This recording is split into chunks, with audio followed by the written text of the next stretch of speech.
Good evening, ladies and gentlemen, and welcome to tonight's coverage of the Daytona Duels for the Full Throttle Sim Racing Victory Fuel Cup Series here on Full Throttle Television. My name is Woody Hanna. In the booth with me, as always, for a new season here is Tony Solari. And Tony, we are kicking off a new season of racing here the only way we know how, big, with the big Daytona International Speedway here, the Duels, to set the field for the Daytona 250 next Monday night at 9 p.m. Yeah, I know. We're back at the big track, and the best part about being at the big track is nobody's sick of it yet because this is going to be the first race of the season for us. Well, the duels rather. So, and because we had our little 5-player short track last week, we got one less week of Daytona, so I think that's a little bit of a refresher for everybody. Even though a lot of guys do like this place too, but it can be a little what's the word I'm looking for? A little boring after 3 weeks of it. Yeah, a lot of the guys talking about how much time is spent at Daytona. I know in the real life, we love seeing the action at Daytona Speed Weeks. Bring it back. We'd love to see it. But here on the sim, it can get kind of monotonous, kind of, it's kind of stressful too with the Super Speedway stuff. And plus, we start out next week, or 2 weeks from today in Atlanta. We'll be doing another Super Speedway. So some of the guys just ready to move on from Super Speedways. One last week, but we are here to set the field for next week, the Daytona 250. So I'm looking forward to it, man. It's going to be a lot of good, exciting racing. A little bit less on the line. The starting position's on the line, I guess. But other than that, these guys come out, have some fun, do some warm-ups, get ready for next week. Well, yeah, that's what this race is all about. It's called the duels for the reason. It's like the old guys, taking 10 paces, turn around and shoot. And, it's a duel. And you're fighting for your qualifying position for next week as well. So it's just kind of a fun race. You get out there, really there are some points at hand, but nothing too major as far as that goes. But, I mean, you want to go out there. You want to see how some of we got some new drivers in here as well. Yeah. See how everybody works. It's just a fun little race, and it kind of kicks off. Back in the day, this was called Speed Weeks. And, here we are, Speed Weeks at Daytona kind of in a way. And, I'm kind of excited. New season, 2026. And, I'm ready to get things going here. We got new faces and new places, some new drivers, new players in hand, some new numbers as well, and some fresh car paints as well. Looking forward to seeing what these guys come up with throughout the season, but we're gonna learn it with you guys along the way here as we start the 2026 A season. Let's look at the format tonight. If I can find where I put it, there it is. Tonight's event format: the FTSR Duels at Daytona. They're going to do 2 laps of qualifying, which they're doing right now as we speak. The top 2 qualifiers, the front row, will be locked in for next week's Daytona 250, as you would expect. Then we start the duels. 25 laps, cautions count. The first duel will be the inside row. The second duel will be the outside row. That's how we set the lineup for next week's Daytona 250, which obviously you can catch here next Monday night, 9 p.m. here on Full Throttle Television. So that's basically it. I mean, it's a pretty simple layout there, a little format, and these guys know what they need to do to get the best qualifying attempt they can. Of course, no points yet, although they do score points tonight. Tony, that's something to remember, too, that this is the first opportunity to score points for the 2026 A season. Yeah, it's not a lot of points, and I mean it is beginning of the season, but hey, points are points. So if you're in that lucky spot where you can earn something tonight, it may or may not help you. Or I shouldn't say may not. It's definitely going to help you. So something to kind of consider. It can't hurt, exactly. So we're going to have what? We're going to have dual races as well. So each team or each split is going to get some points out of those groupings. So I think we're going to have maybe 10 cars about that may not actually get the points. So definitely you want to get what you can get tonight. Yeah, about 30 cars here tonight, so they'll be split half and half as we set the lineup for the Daytona 250. Qualifying still underway. When it finishes up, we'll give you the rundown and tell you the 2 drivers who will lock themselves into the front row here for the Daytona 250 once that completes. About 15 seconds. Tony, you've been watching practice like I have. Who do you have your eye on for? I guess we'll have to see how the duel split first, though, right? We'll see how the duel split, and we'll ask you then. But we've seen some fast guys, some of the newer guys kind of showing up here tonight. They're going to be fast throughout the season, and some of the usual names up front as well. Well, we always say that this is a team sport, or at least this is a team track, which makes this kind of run a team effort. And if you could get your team together, get them locked up, I could see the teams prevail. Right now, Fury Motorsports got a lot of players. Hot Lap Heroes has got a lot of players in chat. So I'm I'm going with it's going to definitely probably be somebody from those camps, just because they've got a lot of friends out there, and you can lean and rub and push and all that good stuff. Well, I tell you what, we're getting gridded up for duel number 1. I want to give you guys who starts on the front row tonight. Starting on the pole for the Daytona 250 next week will be the 91 of Stephen Hassett, who will be on pole for duel number 1 here. Starting second on the outside of the front row will be the 19 Victory Fuel Ford of Richie Coy. That will be your front row for next week. Just keep that in mind. And those guys, Tony, they have nothing to lose. So we'll watch how they progress throughout the night here as well. Let's kick it over to our starting lineup, though, and show you the lineup for duel number 1. On the front row for duel number 1, that is your pole sitter for the Daytona 250 next week. The 91, Stephen Hassett, showing up with a bunch of speed here tonight at Daytona. On the outside of the front row, a guy who knows how to get it done as well. The number 22 Ford, that is Wyatt Huntley. Starting P3 is the 03, that is Brian Dixon for Hot Lap Heroes. And Ben Tracy on the outside of row number 2 in the number 33 Dunkin' Donuts Chevrolet. Starting 5th spot is going to be the 28, that is Robert Fitzpatrick Jr., in that 28 Chevrolet. And starting 6th spot is going to be the 8, Brian Bliss, back in action here in the Cup Series. Starting 7th is going to be the 99, that is Kevin Ruff for RFH Racing. And the 94 of Tyler Bowers and his Toyota will start in the 8th position. All right, then we got Lewis Meglin starting 9th in the car number 43. Then J.P. Burns, I believe he's a new start here in our series. I think he used to run trucks all the time. Starting 10th in car 18. T.J. Bartel, car 17, new number for T.J. in the 11th spot. Then we have Lane Allen, car 14 in the 12th spot. Wayne Grossi, car number 7 in the 13th spot. Mason Hoffner, car 30 in the 14th spot. And then Julio Villalobos Jr., car 15th spot in car number 45. All right, that's your 15 starters. Again, a smaller field tonight. Well, for the duels, you had 15 cars in one race and 15 in the other. That's going to affect the energy in the pack, Tony. That's going to affect the moves you can make. A smaller field here, although it's shorter distance to get to the front, it's going to be less energy you can use to move your way through the field. Yeah, this is basically, there's not going to be any fuel stops. I mean, if we get a caution, we get a caution, but they should be able to go the entire length of 25 laps. And it's definitely critical you do not lose draft, especially if you're in the back of this field right now. You definitely want to kind of stay with the pack, and that could really hurt you long run here. Yeah, losing the draft is a risk. Just being on hang with the draft is one thing. Working your way through the draft is another. We'll see if that top lane works out tonight. See how the draft physics have been improved here in iRacing, or how that works out for everybody. And you're going to be looking for friends. You're always looking for friends out there, teammates to work together to try to secure a good starting position for next week. Well, yeah, and unfortunately with the field split with the duels like it is, you might not have as much, some teams may be more stacked than others depending on the race. Right. And, but both teams that I'm seeing, the dominant teams right now, they have a lot of players out there, so they might be all right. All right, well, Pacer is going to peel off. We're going to get ready to go racing here for the first time in 2026 for the Victory Fuel Cup Series. They bring it down to the restart zone. Green flag flies, and we are away here at Daytona. All right, yeah, everybody's off to a good start right now. No hanky-panky on that restart. 25 laps. 25 laps for them to set the inside lane for the Daytona 250. We'll see how these guys work together and try to formulate a plan here for this short little 25-lap race. Yeah, it's kind of nice, though, because it's such a short field. I only have to be in the chopper camp tonight. I don't need to be up in the blimp show, so it's not too bad right now. It's a good push down the straightaway. That outside lane looks like it's starting to take a little shape here. Yeah, Wyatt Huntley now clear from the front row, although here comes the inside row once again. Short way around on the inside, but a lot of momentum on that outside lane early on.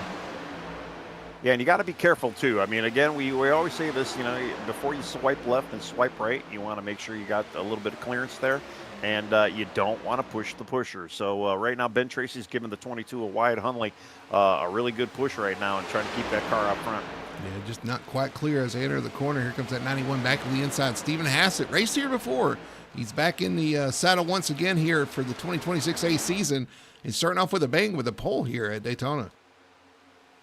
I'll tell you, it's kind of an art to get a pole lap around here. I mean, you don't have draft. You really just got to hug that line. I've never mastered it, but yeah, some guys really have a knack for getting the pole out here. All right, White almost was clear there, but here comes the inside once again. Just cannot quite pull out front to. If he wants to pull the bottom, Tony, he might want to stay on the top there. Well, he's got an affiliate, kind of a teammate right now with Ben Tracy right behind him. I know the two of them are in the chat right now. So, yeah, they might want to just keep running that outside line. Again, you don't have to go inside because you don't have to pit. So if you can get it to work and hook up out in the back, I mean, and they got Brian Bliss right behind him as well. So right now they got 3 cars in a row. And, yeah, there's no reason to change that up. Keep it going. Well, the thing he's got to worry about, though, is getting that number 33 car. If he gets hot there, tucked up underneath the 22, you can get your car hot and overheating. You're going to lose some power, and you may even have an engine issue.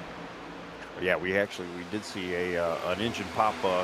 When was it, Talladega last year? And I know this car used to never have that issue, but I know the iRacing has changed something over the last few updates or whatnot. So yeah, you definitely got to be careful with that temperature.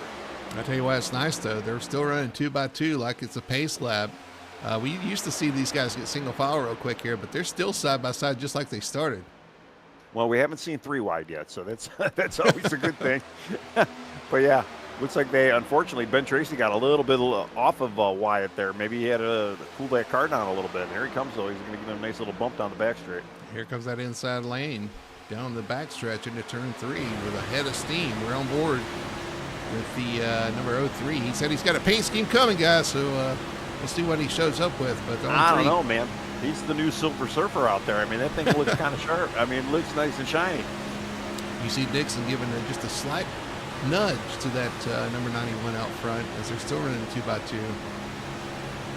That's kind of an art, too. Yeah, you want to make sure the guy in front of you is going to hold a straight line. And then, you got to kind of hit that car as square as you can. You want to build up that momentum through the corner and then try to just give him a little tap so you can kind of maximize that push down the straightaway. We're going to jump on board with TJ Bartell back here in the 17. New number for him this season, too, in the 17 Outback Steakhouse car. And looking up front, man, it's an art up front as they're 3 wide in front of him now. We'll see how this works out. But back here, man, it can be a little stressful. Looks like Brian got a little, I don't know if he got out of the groove or just, he's kind of falling to the back right now on the outside lane there. We got a bit of 3 wide going there. Yeah, Brian Bliss dropping out, going to the rear. He's going to pull on the rear of this field. He's got to get in that draft, though. You will lose the draft quickly if you're not careful. Yeah, and it's kind of hard, too. If you don't have a guy behind you, or this car does have very weird aero issues. I mean, we always say, clean air is king when you get out in front, but it's even worse when you're trying to draft and you get kind of tucked in the back there. All right, the 22 is clear. The 33 is clear. They're going to drop to the bottom or pull on the top there. They got Tyler Bowers behind them in the 94. I was just going to say Tyler's probably going to take that move, and he did. He did. He's going to go to the bottom in front of the 91 of Stephen Hassler. Remember, Hassler has nothing to lose here. He can push whoever he wants to the front, but they're not going to take his spot. He's locked on the front row. Well, yeah, he can basically go home if he wants right now. If he just pull in the pits, and he could be like, yeah, I'm done. Although I just saw, what was that? That was a J.P. Burns car. He just kind of flashed out. That can definitely hurt that draft on the outside line there if he flashes out again. So it can, but that 33, again, tucked up right underneath the 22, man. He's been right there the whole time, and they've actually cleared the bottom lane again here. Let's see what they choose to do. They've run that top, and so far it's worked out for them. Yeah, well, even JP now is kind of clear, and here comes Lane Allen. He might be clear as well. He is. I'm the surprised. Top 4 clear. And Lane's going to take it to the dive. bottom. All right. I assumed somebody was going to make it. I mean, why wouldn't you? Move up a couple rows. Hopefully it works out. Lane had a pretty good run there. He's door to door with our leader, Wyatt, right now. I tell you, when you watch these duels in real life, there's usually one that's kind of tame and then one that's kind of messy. That's right. So are you saying the next one's going to be messy? I don't know. Tame right now. Maybe we're better. Maybe we're better than them. We'll see. Yeah. I don't know. That outside line, they got pretty good strength, though. I mean, still, yeah. Yeah, they still keep fighting back. 2x2. Just new players up front. That front row on the outside. Yeah. I mean, the row on the outside has not changed much, the front 2, but actually here comes the 94 giving the 14 a big push in the corner there. Got him jacked up there. That's got to be careful with that. Yeah, you really don't want to push too much in the corners, especially if it's somebody that you're not used to pushing. And that's where a lot of the practice goes. We had talked about practice before here. You know, I'm not a big fan of practicing at the plate tracks, but you know, if you don't know who you're racing with, you kind of maybe want to practice some of these moves, or you find yourself in a position to maybe bump draft somebody, you want to know what they're doing. But man, the inside line, the outside line got checked up big time, and the inside line is just dominant right now. I think it's got a lot to do with that 94. He's got the 14 jacked up, pushing hard on the inside road, making it work, and they've gained a lot of positions there. Top 5 on the inside now clear. That outside road just fell apart. Yeah, now you got guys kind of abandoning the outside line. Looks like Brian List went down. Who was that just went dive down? Was that TJ Bartel as well? Yeah. Yeah, only a couple guys on the outside. As I say that, here comes guys looking to the outside. Who's that in the black car? Is it Kevin Ruff going with the 28 of Robert Fitzpatrick on the outside? Yeah, the 28. I'm sure he's got a paint job coming too, right? I see him in a bright white car. I think I got him in a black car. Oh, on screen. Yeah, on stream. Yeah, he is in a black car. That's weird. Being pushed by the black car. Yeah. Right, still mired mid-pack, though. It's the top 5, top 6 now, kind of broken free of that side-by-side. Lay made the right move at the time he did, because, yeah, he's got a pretty good lead right now. And I almost wondering if we're going to see Tyler Bowers maybe try to dive out, or even perhaps Steven Hassan. Once that outside line maybe gets a little groove going here. Well, we got 10 laps in the book. Here goes Brian Dixon. Yep, 15 laps to go. Here comes Dixon to the outside, pulling up in front of Robert Fitzpatrick Jr., trying to make that outside work, trying to pull it back. And actually, as we say that, the front of the field, three wide. As Bowers pulls out, and Hassett said, "No, thank you. I'm going to take it to the top." I'm gonna have to rewind there. I wonder if I don't know if lane got loose. Maybe a bump went bad there, but yeah, it 3 shook up wide, the whole field, 2 rows deep wide. as they come through the oval. Well, this is the track that you can do this at, and sometimes that middle line, yeah, just kind of, it's almost like a cannon, you know. When if you got a couple cars and you get them hooked up, you can kind of shoot through that middle gap. You got to be careful here. Not happening now, though. Yeah, 94 going backwards to the middle. 03 is going to drop out of that. 94 is going to drop down. They're going to get back 2 wide as they head down the backstretch, but chaos at the front is shaking things up a little bit. But you still have Lane Allen, the guy they pulled out on, the 94 and the 91, both pulled out, try to pass him. He's going to maintain the lead here with the 7 of Wayne Grassi behind him. Well, I think so many cars pulled up. Wayne was kind of sitting like 4th or 5th in that inside line, and when they pulled out a line, it really gave Wayne a little bit of a boost draft. And he was able to kind of close up in the lane and give him a little bit more push there. So, yeah, that worked out, especially for Wayne as well. All right, that outside road trying to get a little organized here. Yeah. It's Robert Fitzpatrick Jr. on the back bumper of the 91 of Hassett. Here comes Hassett. We know he's got a fast car. He's sitting on the pole here. He's going to go to the front on that outside row. Yeah, he got a great run there by Robert. Will he pull down and take the bottom here? I don't think he's going to. He saw those guys earlier using that top, able to hang on. There he goes. Yeah, he's going to pull to the bottom now. Usually when when they push you out too far, you almost have to go run that inside line just because you don't want to kind of lose that spot. They got him stalled out a little bit side by side, although here comes the Kevin Ruff on the back bumper of Fitzpatrick there. Give him a bump, but that's not going to work. That's not going to help. Looks like the bottom lane's going to prevail there. Yeah, the bottom lane's still cooking. Yeah, I mean the top line, they're a little jargled. I don't know. They can't seem to kind of get it straight, and maybe too much bumping, maybe a little bit of bump from the third car, and they're just getting out of shape. And yeah, they're just getting walked right now. I'm going to pull out my dictionary and see if I can find. Yeah. Oh, Meglin. No, it's Bowers trying to fit in a hole there in front of TJ Bartel. TJ luckily lifted to allow that to happen to prevent a wreck, but that was close. You got to have a little give and take here at the super speedway track, especially as we start to close down. We got 10 to go here. You know, we've been making enemies this week, and you got the race next week to deal with. Yeah, unfortunately, kind of going back through the field. I mean, the guys that were 1, 2, 3 on the outside lane are now at the very back of the pack right now. You got the 22, the 33, and the 8 right now. We're going to come around. TJ Bartell looks like they're almost single filing. You'll come around and see 10 laps to go when they get to the line. So desperation is going to start setting in just a little bit. Still 10 laps is a long way around this track, but you can click off in a hurry as they go. Looks like they're going to get single file here.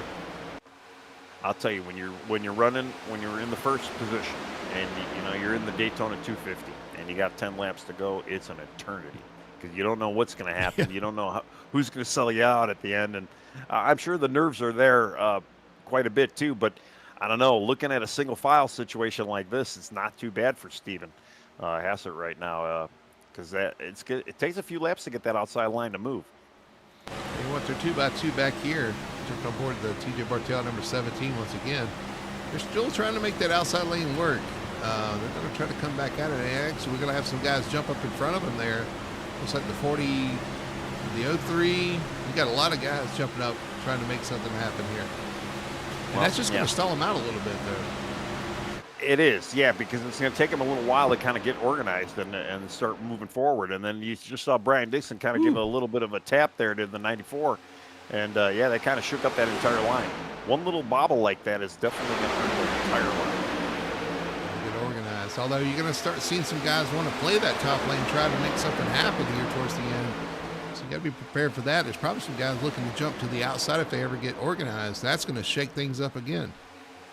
Yeah, well, the one guy that really, I always say the second guy in line right now, and that would be Lane Allen. He's kind of controlling this race because when it comes down to it, he could kind of sell out Steven Hassert and, maybe trying to get that swipe around when we come to the finish here. So all he's got to do is just keep leaning on Steven, keep him up front, keep that lane moving, and then maybe make that move with one to go. Or, nothing's really sold until the very last corner and the very last lap, and that's usually when we see the mayhem as well.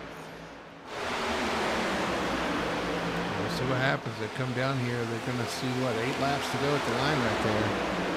It'll be coming to 7 to go. And outside lane back there aren't really making much progress, but it all depends on what the guys second, third, fourth, fifth, all they do right there. Are they content? Is this a good, solid finishing? Are they going to try something different? Everybody wants to win. But if I'm lane 2, I got to keep in mind, listen, even if I pass at 91 in front of me, it doesn't improve my starting position. So if it's for starting position, I might as well just ride here. That's very true as well, yeah. But that goes against the race car driver mentality, though, because you'd love to get a win here in the duels. But yeah, he's kind of in a no win, no lose spot right now. If he can just stay in that second spot, he'll still start third in our 250 next week. Well, they're trying hard to get this to work back here. Tyler Bauer's now leading that outside lane. I just think there's just a lot of unorganization right now. And so we got Wyatt Hunley hook it up with TJ Bartell. Here comes Ben Tracy. Let's see if Wyatt can. Wyatt maybe gave TJ a little too hard of a shove there. Wow. He touched him, or if he got loose there, I'm not sure. That was a good save by the 17, though, because he was out of shape there. All right, we got more cars up there. Can they make this work? It really goes on the leaders here if they can get organized, and if Wyatt can kind of give TJ a nice, easier taps there and get him up there. It's really what it comes down to. He's just got to lean on him. Lean on him softly, though. Softly yet aggressive enough to get that lane. All right, 94 bails on the top 3 up there, so we got some guys bailing on the bottom. And, of course, they're going to try to jump back up and lead that outside lane, but then they're going to get bailed on by the guys that just screwed them. So. Oh, wow. We had a couple little bump in there. So, yeah, you brought the 28 and is that the 95? Oh, wow. Bump in the corner there. That didn't work out for him. No. All this happening behind your leader, the 91, Steven Hassett, continues to lead. They're going to see 5 laps to go here at the line. Yeah, they're all holding a pretty tidy line there for the top 5 or really even top 6 right now. So they're doing everything they can do. And if they want to be content, they can stay up there and be content with where they're at. One thing to remember, I don't know. We might see 1 or 2 of these guys dip out at the last minute. Remember, too, Tony, with the heat format, I don't believe we have green, white checkers here. So if the caution comes out with like 2 or 3 laps to go, that might be it for this. Yeah, that's a good point. Yeah, I don't know. All right, well, looks like the outside line's starting to get a little bit of steam, or at least they were on the move, but they stalled. Just so hard to get organized there.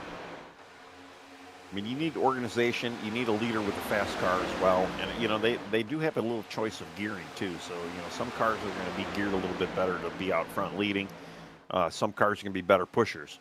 So you almost got to, you know, if you shouldn't be leading the pack, then maybe you should be out in front. Well, that's really one advantage that the bottom pack has right now, the bottom line. We know that 91's fast. He's fast by himself. He's the car you want out front because he is cutting through the air quickly because he qualified on the pole. Well, right, exactly. And he's getting good pushes from lane, but here comes that outside line. We got Brian Bliss leading the outside line right now. Wow, where did he come from? He dropped to the rear early on. Now he's leading the outside line. He was starting to make some moves, but then he slowed down again. I don't know. Maybe he needs a little side draft action. Oh, he gets turned to the wall. Brian Bliss into the wall and around. Caution flies when they take 3 to go here. This is going to be interesting. We'll see if they get restarted. But the caution flies as the 8 gets turned around out of turn 4. Ouch. I'm sure who was involved with. I know JP Burns was involved there too. We'll go back and see what actually happened here as the 8 finds his pit. Here, the Best One Tire and Auto Care Instant Replay will show us off the corner there. The 8 of Brian Bliss his car looks to his outside. He moves to the right. And unfortunately, the car has already had position on him there, and that is JP Burns. Yeah, I don't know if he just got a bad shove from JP there. I mean, JP had the 94 kind of all over him, but... yeah, I think the 94 pushed him into a hole he probably didn't want to be in anyway, but he was beside him there. And actually, TJ Bartel gets a piece of that as he goes by as well. Hits the 8 car. Yeah. We got to remember, they're doing 190-something miles an hour, and it's hard to slow down. Sometimes you get lucky, sometimes you don't. TJ just couldn't see. He's going to have a pretty good bit of front end damage, hit the 8 car there. And kind of as suspected, I didn't think we were going to see a very busy pit road. Really, tires don't really matter much. Again, everybody's got gas, so there might be 1 or 2 guys that bounce in for a little repair here. Well, the question is, will we go back green? I'm not so sure we will. Yeah, I haven't heard. I haven't seen anything on the official page there, but it looks like JP Burns is coming in. The 45 of Julio Villalobos and Brian Bliss did actually tow. Yeah, TJ Bartel's in. Yeah, some of those guys were damaged. JP was involved. Yep. But I don't know about the 17 and 45. But they were towards the rear as well. So I know actually 17 was involved. I don't know about the 45. Yeah, I don't think Julio got anything. I'm going to go back and look, though. Let's go back and we'll actually do that right now.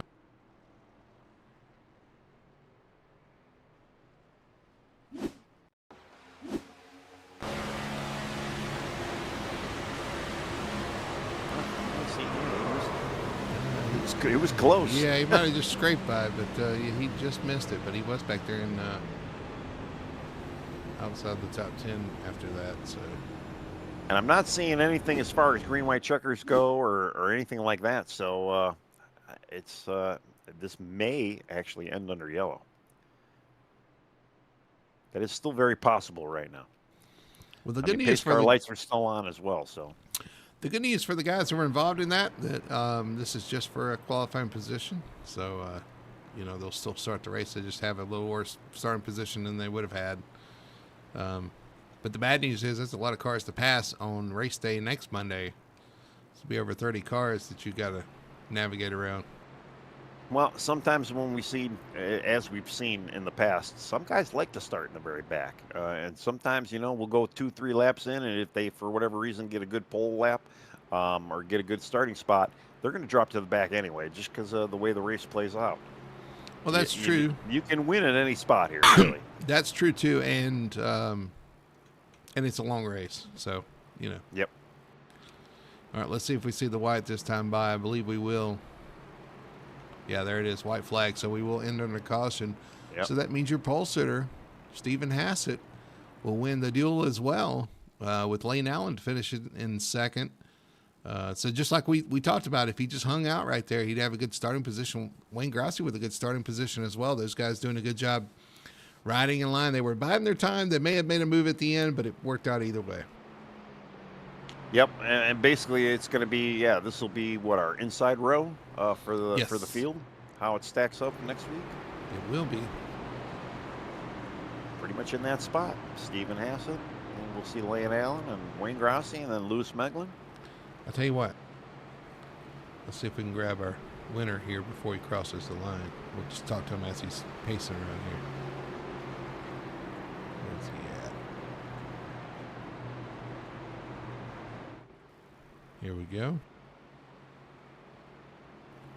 Stephen Hassett, you got a copy. This is yes, sir. Broadcast. Man, congratulations on the win. I know you hadn't crossed the line yet, but yeah, it's really formality at this point. Man, congratulations on the pole as well. You come out with some solid speed here tonight. Yeah, this thing is this Conti said it's ripping. I don't think I've ever had a car that I've been able to get pushed out like what Lane was pushing me and not get run over. It's been something. You definitely brought the speed. We were talking. It's like that's what you want the fastest car in the field, the pole sitter, to be leading your line, and that's exactly what happened. You got out front, and you guys were pulling them like 5 cars. You had 5 cars cleared back there. Really fast car, man. Talk about the preparation as you come around through 3 and 4 here.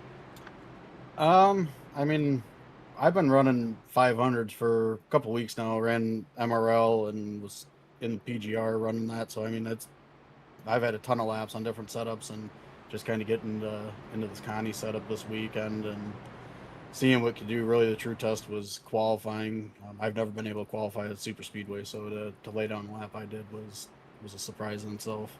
Well, man, congratulations once again. Won the pole, win the duel here. You did everything you needed to do tonight so far. Now you can relax and watch that second duel, man. Congratulations. You had plenty of practice. Practice has paid off. I'm going to let you, as you pass the pace car here and get ready for your celebrations, go ahead and shout out to your sponsors. Yeah, Team Conti, definitely for the setup. All the guys at Vice that put in the time and the work with us as well. You know, my wife for letting me do this, take up the time. So, anybody involved, you guys for the broadcasting, all that. Well, we love to see it, man. You come out here and you made a statement so far. Next week's the truth test. We'll see you next week. We'll see what you can do out there and kind of prove to everybody out there this wasn't a fluke. I got a fast car and I know how to drive it. Yeah, I'm here to stay this season. I hear you, man. All right. Good to see you, man. And we'll see you next week. Yep. There's your winner tonight, the 91 of winner duel number 1 and a pole sitter, Stephen Hassett. He sounds like he's very confident, and he certainly has the equipment to make it happen. Well, it doesn't bode good for my not having a lot of practice because, the practice definitely has paid off for him this week. And, good set, good pushes by Lane. A little misfortune that they've done on their yellow, so he didn't get sold out towards the last lap. And, he'll be our starter. I mean, 2 for 2 right now. So, I mean, he's capitalizing on the duels right now, or capitalizing at Daytona. All right. Well, we're starting duel number 2. They're rolling off pit road. We'll show you the lineup of duel number 2 here. Your outside pole sitter, the 19 of Richie Coy. He is the driver, has nothing to lose here. He will start from P1 here in this duel. Duel number 2 will start with the 83 of Tim Wortman on the outside of row number 1. And Tim Wortman looking to get something done after participating in that clash last week. He didn't end how he wanted it to end, but he's looking to rebound this week. The third spot is going to be Jonathan Atkins in the number 57. So you do have teammates lined up 1 and 3 on that inside row with Ryan Huff, the teammate to Tim Wortman Jr., starting on the outside of row 2. So there you go. You got teammates lined up already. You got Victor Pfluger in row 3 with Nick Alfred on his outside. You got Joshua Gaiman in 7th spot. In 8th spot, going to go to the Alexander Hodge machine. All right, then we have 9th spot, Brandon Fetterplace in car 34. David Duran in the 10th spot, car number 51. Then you have Cameron King in the 11th spot in car 92. Derek Catt in the car 29 in the 12th spot. Robert Fitzpatrick Sr., Papa Fitz, car number 12 this year. Or no, he's back to the 12, and he's in the 13th spot. And then you have Alan Duraco, car number 2 in the 14th spot. And then Kermit Henn. It's Henn, right? Not Henny, right? In the 15th spot in car 84. Who are you asking? I'm asking anybody who's going to answer. Was it Hen or Henny? Henny? I don't remember. That's why I was asking. Well, but he's back. Maybe he's he'll come for back this season. from the back to the front tonight. We'll get to ask him here at the end of this race. We'll see what happens That's here. a possibility. Another 15-car field. The first one was tame. Is this the wild one, or are they both going to be pretty good? We'll see what happens here as the pace car peels off. They come to the start-finish line, waiting for the green flag. Green flag flies, and we are off and racing here at Daytona for duel number 2. So like I said, Tony, they got teammates on the inside, teammates on the outside, starting in the first 2 rows. So who gets the better push? Who gets the better jump here, starting off into turn 1? Well, this is a team sport or a team track sport right now, I guess, if you want to call it. And, yeah, it's going to be a battle of the teams right now. We did see the outside line work good for the duel 1. Unfortunately, they don't have the numbers on the outside right now, but they got the pushing going pretty decent because, yeah, they're starting to pull on Richie Coy there in the front spot. First 3 on the inside kind of lined up. First 3 on the outside really there as well. The outside lane got some momentum down the backstretch, but here comes the inside pushing back forward.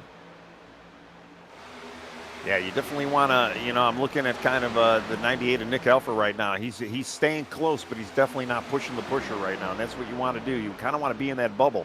I mean, the 21 is also Victor Pfluger is kind of doing the same thing for the inside line, and, yeah, really nobody's getting away from anybody right now. Leader of lap number 1 is going to be the outside row, the 83. Tim Wortman takes the lead. He kind of pulls down halfway, trying to decide what he wants to do here. He's got a teammate on the outside, but doesn't want to leave that inside open. What does he do here? He's got kind of a lead as they head off in the backstretch. Yeah, he kind of lost grouping of Ryan Huff there. So, well, here they go. They're linking back up again. Yeah, he pulls back to the outside to his teammate, trying to get lined up, and he wants to bring him with him if he can. That's if he wants to get to the bottom. Who knows? He might want that top side. Like you said, the top looked pretty stout there in that first duel.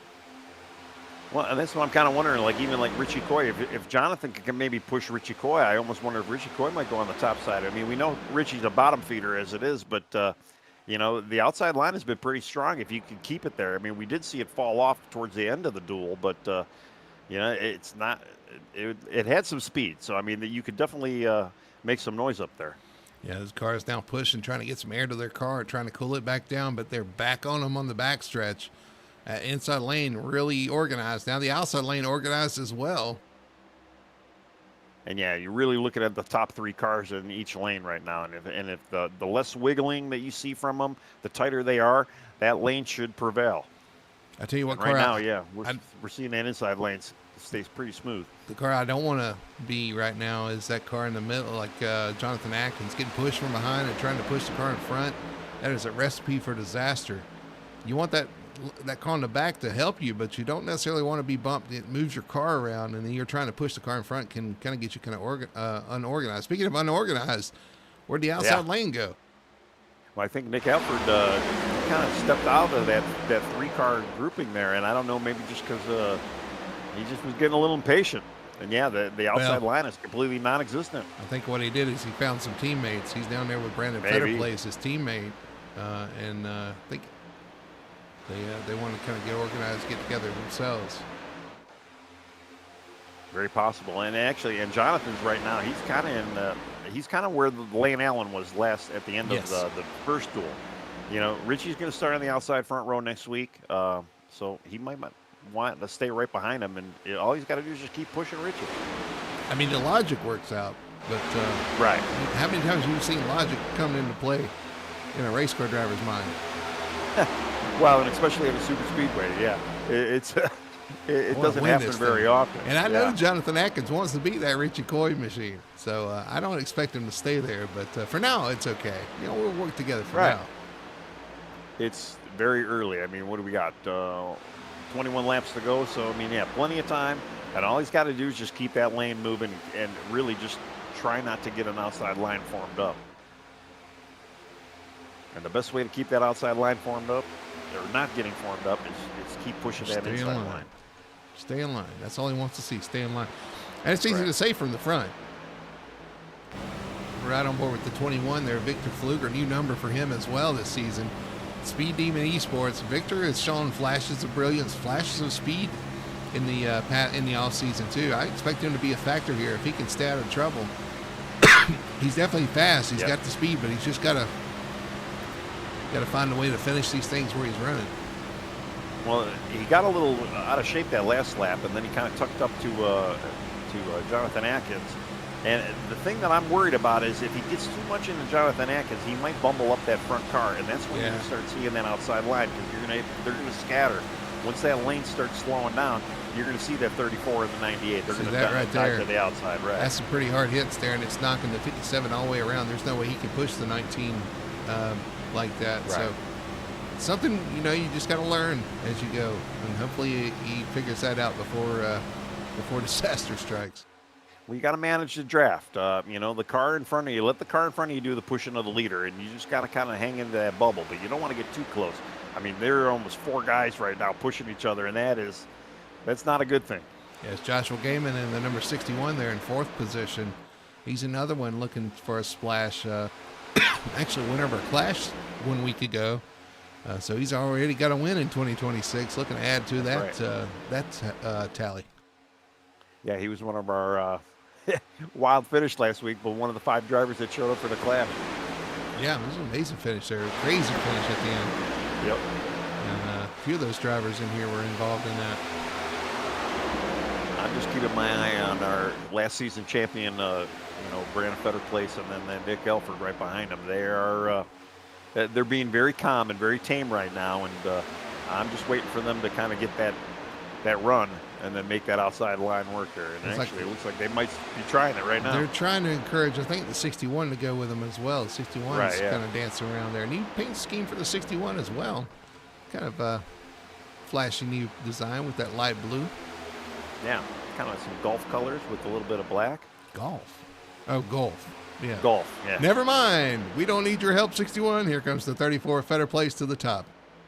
Well, you almost saw Brandon kind of backed off of the 61. I don't know if there was a choice to back off, but he kind of used that draft, though, to kind of propel him and Nick right now. And Nick is all over Brandon, but they're not making it. Here comes Joshua now on the outside line. The top line kind of backed up a little bit, and Joshua's like, well, let me go up there and see if I can lead it. And opened the door for Fitzpatrick Sr., though, in the 12. Here he comes to the inside lane. He's got a pretty sharp-looking car there. Some red. I like that one, too. Like some tan. Yeah, we'll see. I mean, it's that outside line. They got a bunch of cars up there. They just got to stay organized. I mean, they're not doing what Richie and Jonathan Atkins are doing right now. And they're just basically, I mean, Jonathan has just stayed on his bumper this whole time. Well, 9 laps completed. Push. They'll come around to complete 10 laps. There's still 15 to go when they hit the line here, if they get around to the line there. But you're right, that outside lane's starting to show some, here they come, some momentum. That 61's got a good push from the 34, who's getting a good push from Nick Alford in the 98. When you line up and you keep it smooth, that's when that line moves. And that's what's got to happen. And right now, even Jonathan Atkins kind of broke away from Richie there. And here comes that outside line, Joshua Gaiman. I thought he was going to try. I thought he was going to actually clear him right there.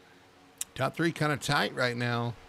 A little bit of gap to 4th there in the 12, but the top 3 are really tight on each other right now. Here's the 12 that kind of close up. And now that outside lane's starting to back up just a little bit. 29 kind of tucking up to the back of that field right now, too, as well, on that inside line. Who is the 29? Derek is that Cat. a new car? Oh, that is Derek Cat, yeah. Derek Cat Not used to taking seeing over him out here, yeah. He's usually in the truck series. Yep. A couple of truck drivers stepping up the cup this season. Derek Cat being one of them in the 29 there, getting it done on the inside. Having a good night so far. I can't tell you the reasoning behind that, but yeah, sure. If they want to come out here and drive this, you're not going to see me out there. The reasoning.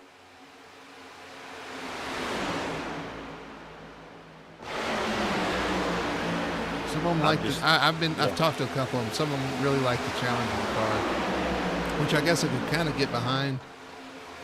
See the 12 starting to dance around just a little bit right there, and that forces his 51 of Duran to the outside. So the Duran number 51. Yeah, I don't know if he was 100% sold on going to the outside, but he just kind of got forced up there. So he's there now. He was looking pretty sporty in practice, so if he can get Joshua to get to that bumper, they might be able to make some move here. Fan out. It's going to be 12. Joshua's got some pushing steam here to get Durand up there. 12 laps completed, 13 to go. Halfway. Yeah, definitely nothing pressing right now, but with the laps closing in, you got to kind of figure out where you want to go here. I don't know if David's got the car right now to be leading that outside line, though. It just, yeah, they're unfortunately, they look nice and lined up, but I just don't think that car's got the speed. I'll tell you what looks nice is that 2 car. That's a good paint scheme. I like the 2 there, the red and orange. Always like a red car. Yeah, he's got the. I don't like it in real life because I don't like it when it fades. It turns pink. But in racing, yeah. a red car is always kind of cool looking to me. Yeah, that's Alan Duranko. Yep. Trying to get a little closer look at that paint job itself here. Yeah, it's kind of neat with the different stripes. Artfly is the sponsor on the hood there. Pretty neat looking. Almost looks somewhat graffiti-ish in a way. Got some different patterns on there. Yeah, pretty neat looking car. Reminds me of the Offspring. Oh yeah, there you go. I don't know what. Maybe it's the Fly. Who was the pretty fly for a paint job? Eve 6, I guess, had to fly on there. Oh, 51 getting a little loose there. A lot of shape, but he hangs on to it. Yeah, so I had a front row view of that one because I'm looking at Alan Duranko's car, and all of a sudden the 51 gets in the frame. All right, fetter plates. I thought he was going to look to the outside, but he just kind of shoved out there, and he's back in line. This outside lane just not working for these guys right now. Same thing we saw with the last heat, the last duel. They're actually going to put the 51, I think, in the middle here. Yeah, well, unfortunately, yeah, like I say, I don't think David actually had the car right now. I think that outside line, they're trying to get away from him. They need to kind of get him to the back so we could put somebody else with a little bit of steam up front. Or Wortman in the middle now as well. He's just going to shove this top lane all the way back. So Richie Coy continues to lead. Teammate Jonathan Atkins in second. The 21 of Pfluger in third with the 12 of Fitzpatrick in fourth with Derek Catt, your current top 5. 10 laps to go. Yeah, it's pretty tame right now. Just I'm kind of waiting to see if maybe somebody's going to dive out here and maybe try to make that outside line work.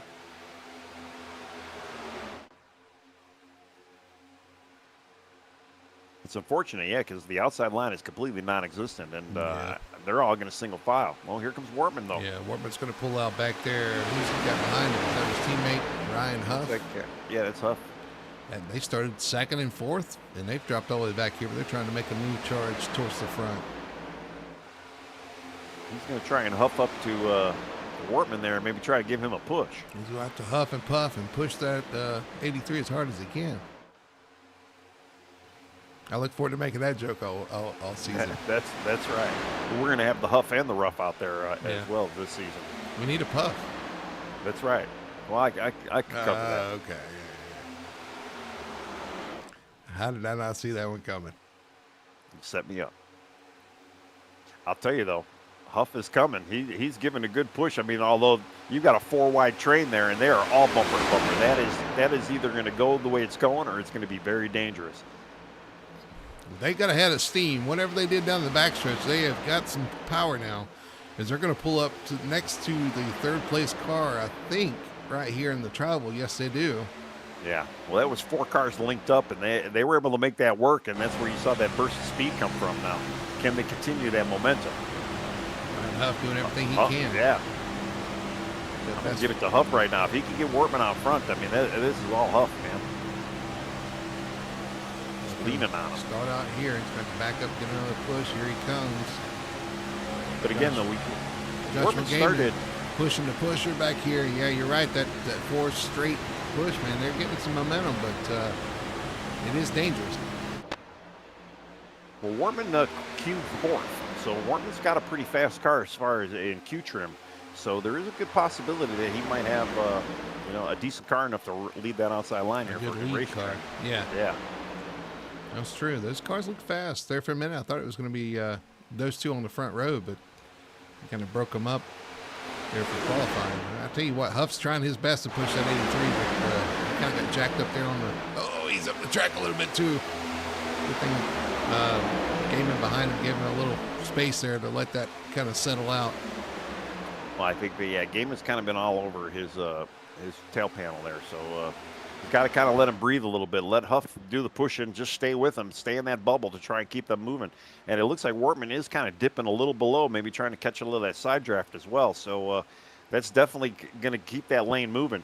You just don't need any more hiccups, though, behind him. Making a run here. 6 laps to go at the line. Getting down to it. They are side by side with 5th place. They got a few more cars to get there to kind of break the momentum of that inside lane. Yeah, I mean, the big issue right now, I mean, Joshua, he keeps tapping the 93 there, and you're interfering with the pusher, and you're not allowing the pusher to push because you're making him loose. I'll tell you what, when it works well, though, because he's able to push him and kind of push the 83. If it doesn't upset the cars, it works well. It's right. when you get those big pushes and it upsets the car, he has to reset and then try to get back onto the 93. You see Huff, he's trying to back off the 83 a little bit in the corner.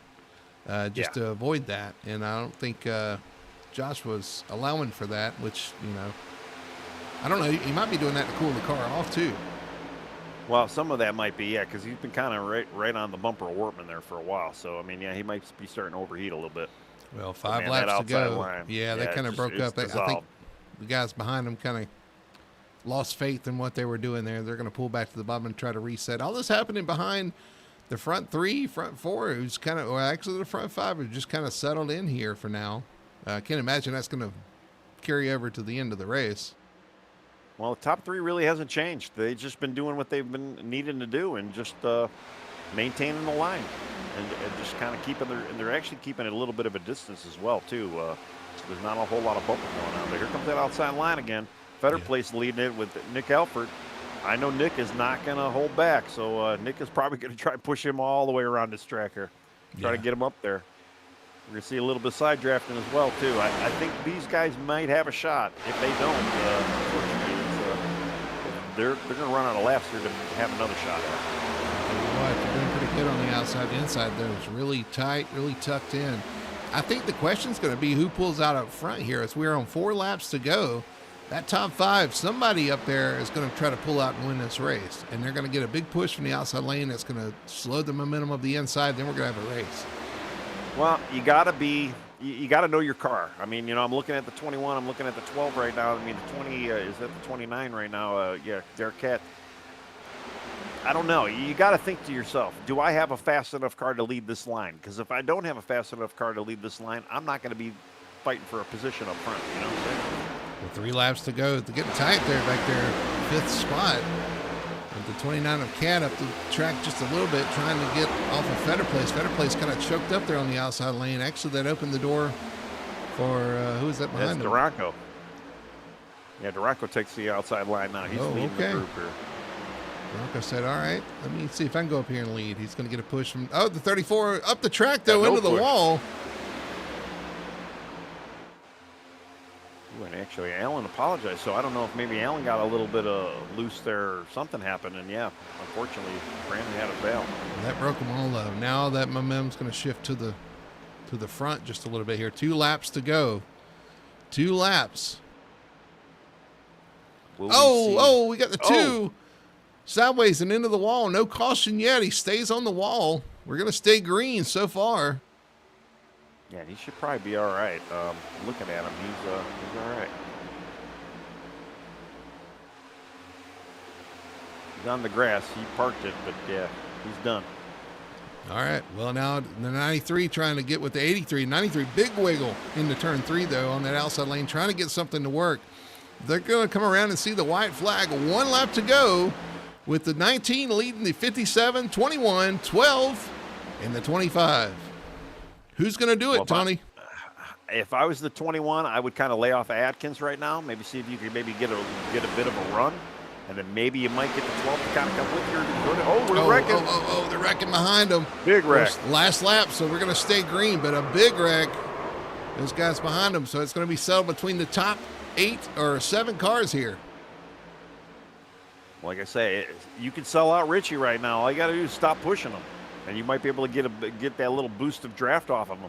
It's like the 57's committed. He's on the back bumper of the 19. The 21 tries to back up, get a run, looking to the outside. Can he do something? Push from the 12. Here he comes on the outside. Oh, he gets turned into the 57. 21 into the, and we got cars across the track, but it's going to be the 19 of Richie Coy holding on the win there. I think Fitzpatrick Sr. got second there. Did he? Did he not? Or no, Victor was able to get the second. Fluger in the 21 in the second, the 12 of Fitzpatrick in the third, Atkins fourth, Kermit Henney, the 84 comes home to finish fifth. Wow. I'll tell you, I mean, Papa Fitz, he kind of hit the 21 a little bit in the wrong spot, got him loose. If he would have squarely hit him there, I think Fluger probably would have won this. All right, well, we got a break. Let's see if we can talk to our winner of duel number 2. Let's see if we can find Richie Coy. All right. See if we can bring him here. Where are we at? Right here. Richie Coy, winner. Duel number 2. Got wild behind you, man, but you led from green to checkered there. Yeah, that was the plan. Me and Jonathan decided before the race that we were just going to ride around the bottom and make him go outside of us. And we had some really good Fury Motorsports power with the Ford power under the hood. So it all worked out until the very, very, very end. Yeah. 57 doing some good pushing there. 21 was pushing to 57. We were holding our breath at times. It wasn't necessarily you guys, but back there behind you, man, it was getting desperate. Those guys trying to work that outside lane. That's one thing we noticed, that it seemed like in both of the duels, it was really hard to get that outside lane working, but a couple of guys were able to figure it out every now and then, but you really wanted to wrap the bottom. Yeah, and that's after watching the first duel, that was kind of where I was like, all right, we just got to stay in the bottom and get through that first couple laps onslaught of the outside. And once we got single file, I'm like, there's nobody going to be able, because you got to get 3 or 4 or 5 guys perfectly aligned for a bunch of laps to get that outside working. And I'm like, there's nobody going to be able to do that. Yeah, well, again, the plan, what's the saying?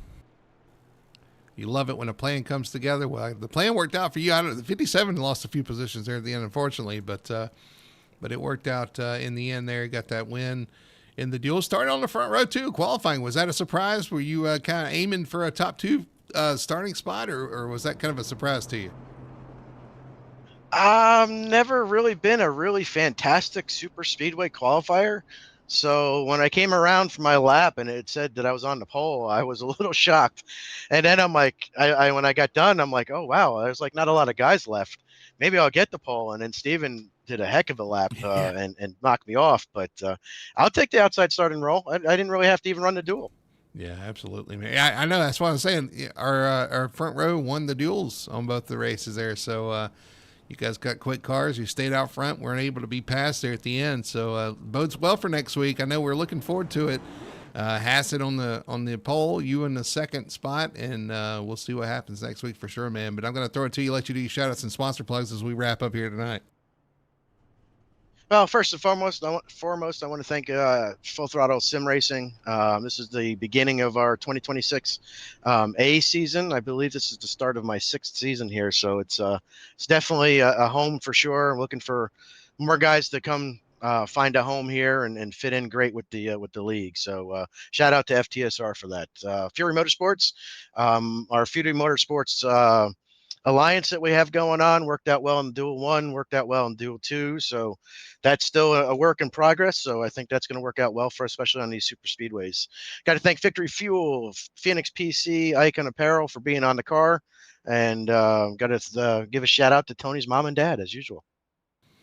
All right. Well, man, congratulations once again. I know we're getting ready for a fun race there in the end. We're going to wrap it up, but man, congrats. We'll see you next week at Daytona, where you're going to start from the front row. We'll see what happens over 100 laps here at Daytona. Look forward to it. We'll see you next week. All right. Appreciate it, guys. All right. Well, that's the winner of duel number 2, Tony. We saw some great racing and some excitement, some crashing, which actually we want to get back to here. Let's see if we can see a replay. It's going to be hard to pull up because they've changed sessions on me here, but right, yeah.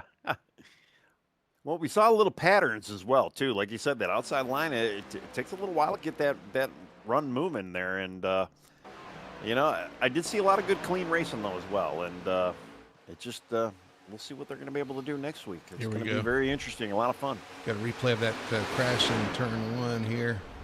Oh. Back it up. Who gets turned right there? Looks like the 83 into the back of the 51.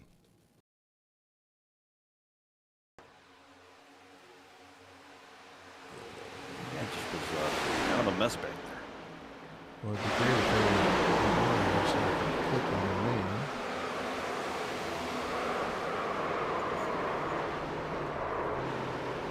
It just looked like it was a bad push. Kind of what we saw at the beginning of the pack when they crossed the checkered finish line or the start line. Let's see if I go off into turn one here. It looks like, yeah, Wortman in the back of David Duran there. Kind of gets him out. I think he's out of shape before he even hits him. Comes back up the track, gets hit, and he just collects a couple of cars, including, Nick Alford. The Brandon Fetter placed machine number 34, slides sideways. A lot of cars involved in that one, but then we switch to the end of the race there at the front. If we can find the front of the race. See what happens with Jonathan Atkins here. Coming down. Ooh. Somebody gets tagged there. Oh, the 21 goes up the track, and I think the 12 doesn't. He pulls down low. Turns the 21 into the 57. 57's loose across the grass, and they just crashed across the line. Yeah, I mean, and that's the thing with this car. I mean, if you're going to push the guy, you got to hit him square. But, towards the end of the lap, too, I don't know if the 12 was maybe trying to make a 3 wide there, maybe try to capitalize on some momentum. But at some point, you got to think to yourself, am I content with where I'm at? Do I want to help this guy? Or do I want to maybe bone it up for myself and maybe screw up somebody else as well? So you got to kind of be careful with that. Well, that's 2 duels in the books, man. We're going to have some points to divvy out there, but everything tonight was all about next week. Of course, you can catch the action next week at 9 p.m. and every Monday at 9 p.m. The Victory Fuel Cup Series in action here on Full Throttle Television. Look forward to a action-packed Daytona 250 next Monday. From what I saw tonight, man, we got some guys willing to make those moves, and it's going to be a lot of fun to see who gets it done for that big trophy here to start the season, the Daytona 250. Well, yeah, and we're gonna see all the guys. There will be one field with everybody on track, and we're probably gonna have a lot more than 30 drivers as well. So it's gonna be action packed for sure. Yeah, I know if you said they couldn't make it tonight, they're gonna be added to the back of the field. That should be a lot of fun to see what they can do. Also, tune in Wednesday nights, 9 p.m. starting this Wednesday. You don't want to miss it. The Sim Racing Points Truck Series back in action here on Full Throttle Television every Wednesday night, 9 p.m. And of course, tomorrow night will also be in action for the O'Reilly.